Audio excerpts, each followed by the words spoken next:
Hey folks, Randy Go, Trout Magnet Man with you here today. Today I got a video of where I went down and fished under the bridge down in Nickajack.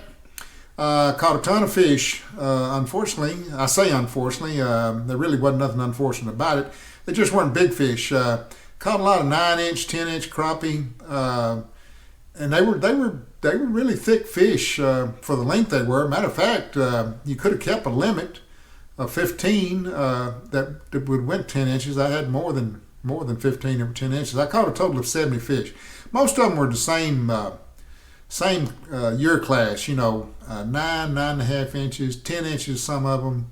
But there was enough 10 inches there for me to take home a limit. But I don't keep fish. It's rare. But it was a lot of fun. Ultralight angling with the Eradicator Slow Taper Special, folks. It's just if you don't have one of those rods, and you're an ultralight angler and you're looking to get a rod, I highly suggest you get the Eradicator Slow Taper Special if you can find one. Unfortunately, nobody's got them. But I tell you what, it's that rod. There's a reason it's my favorite rod. I mean, it's just a pure joy to fish with. Now, I use the Aging Master Blue Moon fluorocarbon 2-pound test line. Performs flawlessly. Casting distance on a 1.5 gram jig head is superb. It sinks quick. It gets down there. It allows me to stay down there on the bottom better. And it worked out real well. I was watching a little bit of Catfish this morning, and he summed it up best. Someone was asking, he was doing a live broadcast. Someone asked him about, was he vertical jigging, I guess, or something for catfish. And he said if he was going to do that, he would go out with an ultralight where he's going to catch 100 fish a day. Well, that's one of the beauties about ultralight angling. You can take a bunch of smaller fish and have a fun day, and that's exactly what I did.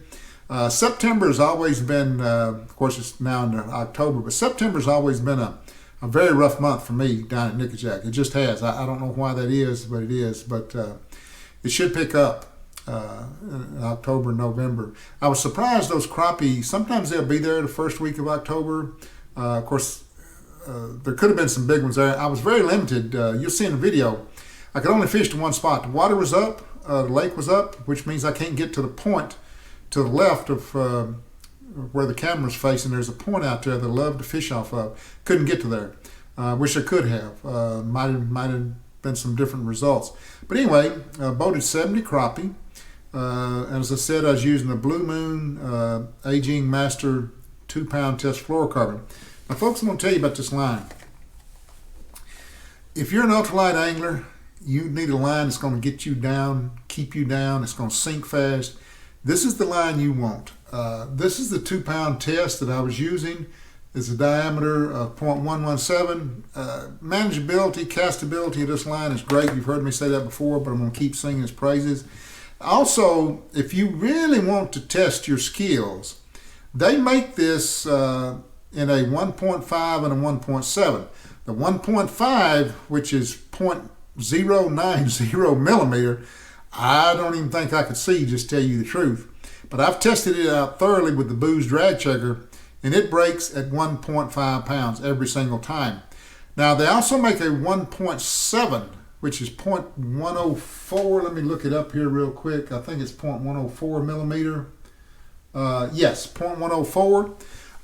The 1.7 actually breaks at 2-pound test, and I've done I don't know how many tests I've done to test the break strength, but it consistently breaks at 2 pounds. Now that's phenomenal.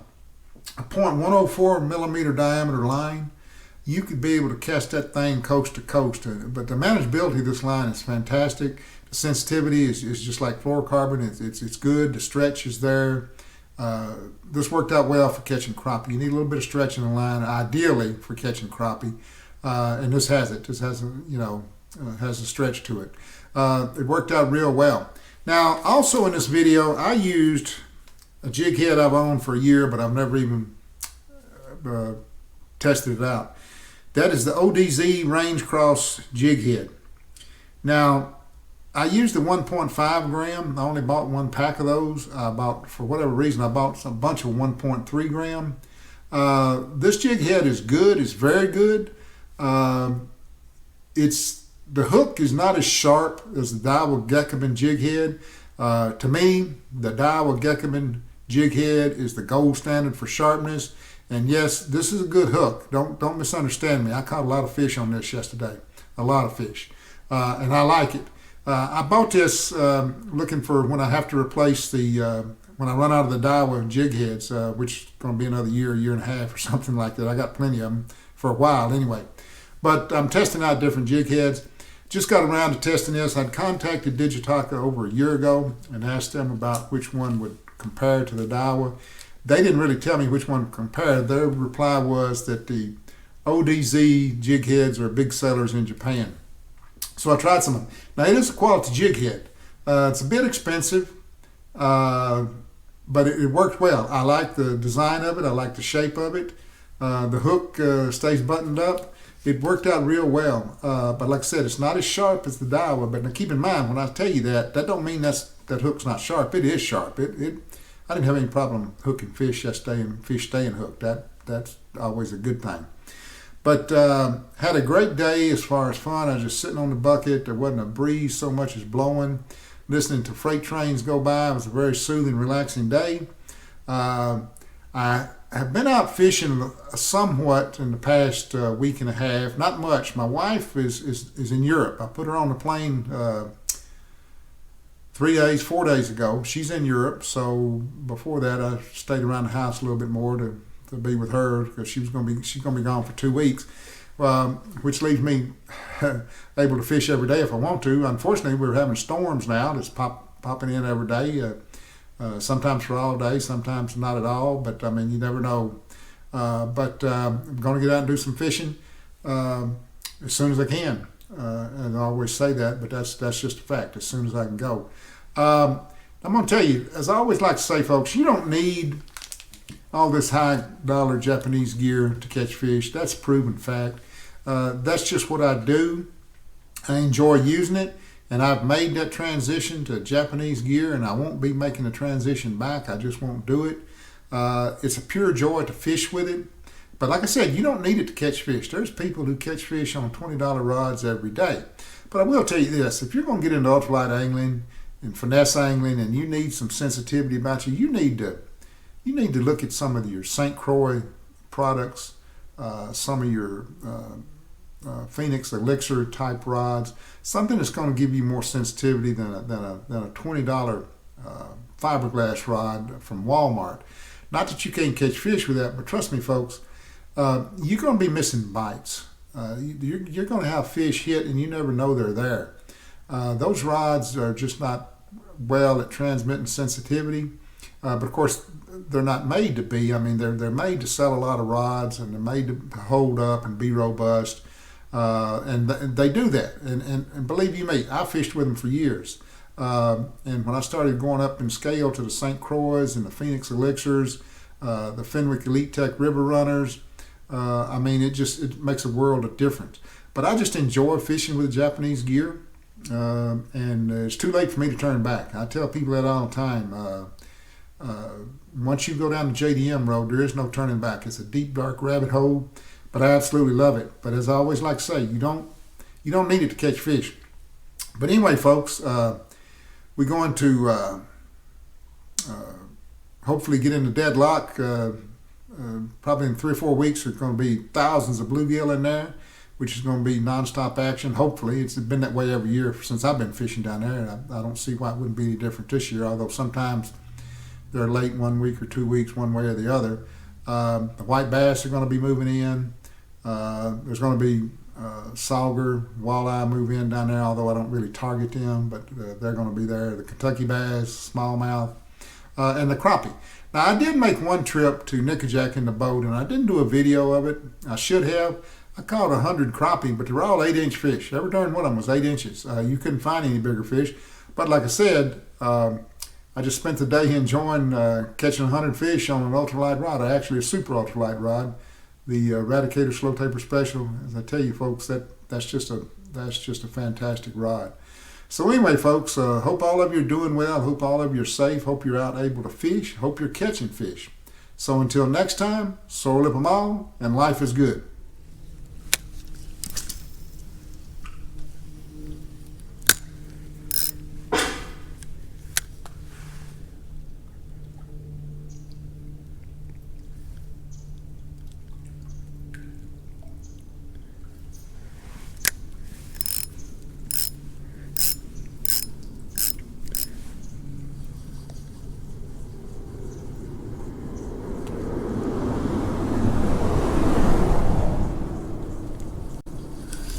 we go, folks. Here we go.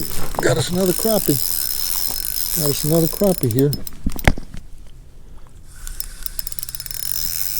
I believe this one, oh no. No, he ain't too big. He ain't big at all. He ain't as big as the other one. But you know what?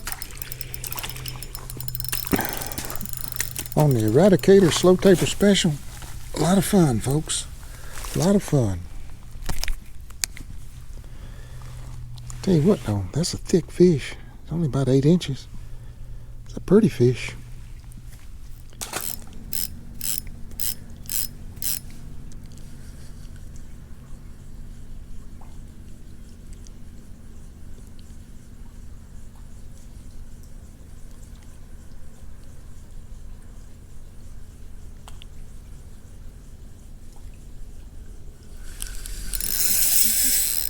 What we got here, folks? What we got here? I believe we got us another. I don't know what we got here. Tell you what. Nah. Tell you what happened here. That's a chunky little bluegill. Pretty little fish. What happened is a bass come up and grabbed him when you heard that drag sing out there real quick. That's exactly what happened.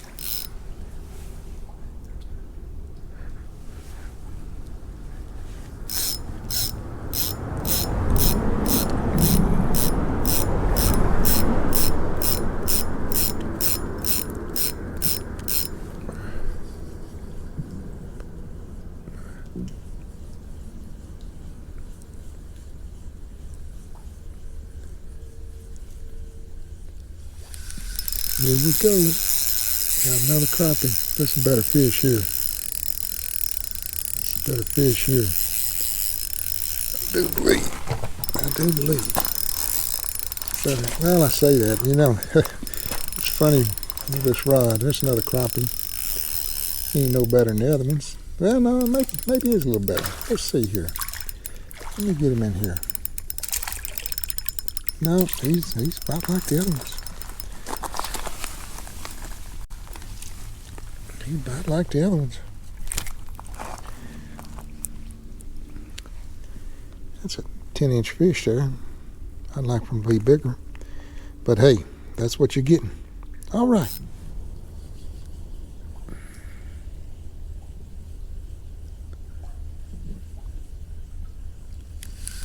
Here we go. Here we go. Another crappie, folks. Another crappie. Yes, sir.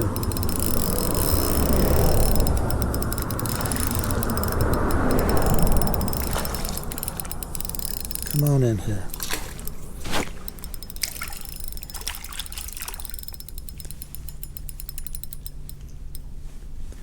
This one's a little better. Not much, but a little bit. Come here. Come here, come here, come here, come here. I say he's a little better. All these fish are the same size, folks. They're the same size. Get that jig out. Yep. 9, maybe he might go 10. I tell you what though, they are healthy. They are healthy fish. All right.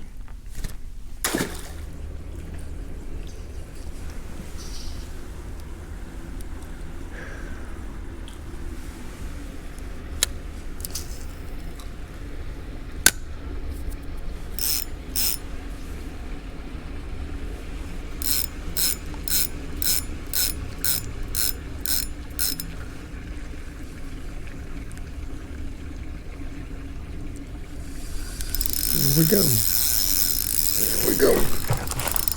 Got me another crappie here, folks. Got me another crappie. Another crappie.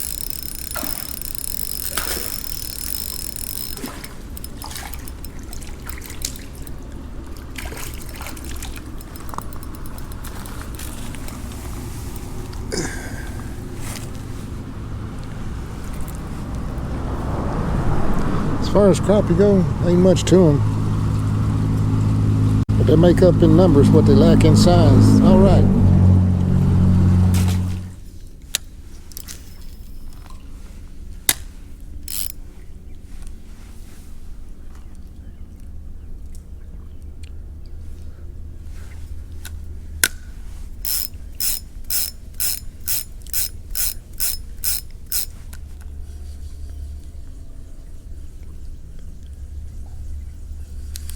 Here we go, folks. Here we go. Another crappie. Another crappie. Plenty of them down there. Plenty of them down there. Come on in here. Come on in here.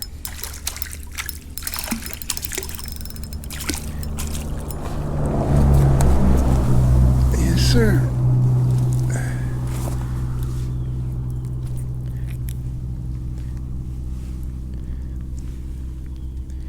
Catching them on the Cybug colored trout magnet. All you want. Boy, them things are thick, though. I tell you now. That's not a legal fish there. It's probably only 8 inches. But I tell you what, folks. It's a beautiful day. Beach sitting at home. There's plenty of them. Yes, sir.